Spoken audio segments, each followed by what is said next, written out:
Pansay, na-miss ko kayo. So, ikukwento ko sa inyo bakit ako ang tagal ko nag-vlog kasi nagka-dengue po ako. Kung ayaw nyo pong maniwala po sa akin, papakita ko po sa inyo yung totoo. Nakikita nyo po yung na yan. Ayan po, dyan po ako banda tinurukan po.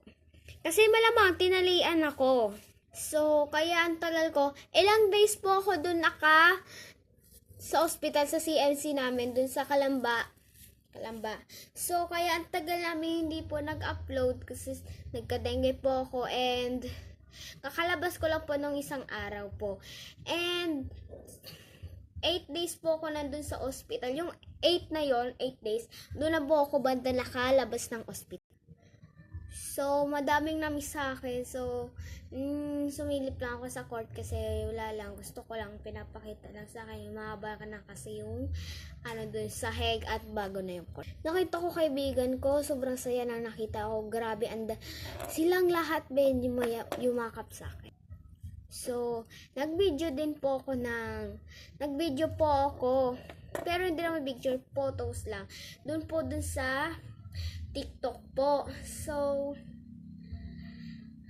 So noon, ang dami po nag-comment. Yung sasabihin ko pong isa, si Stacy, sabi niya, "Babe, ba't ka na sa ospital? Keep safe ha."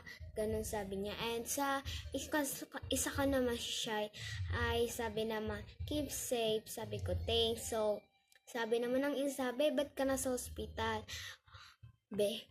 Chloe, ganun. Tapos sabi ng pinsan ko ay, "Ate Chloe, miss na kita." So, miss ko na din siya. Kaya, parang napatawa ako din na ganun. Basta ang dami nag-comment, pero 7 lang yung nag-comment dun sa akin. So, ayun lang siguro mga fansays. Bye-bye!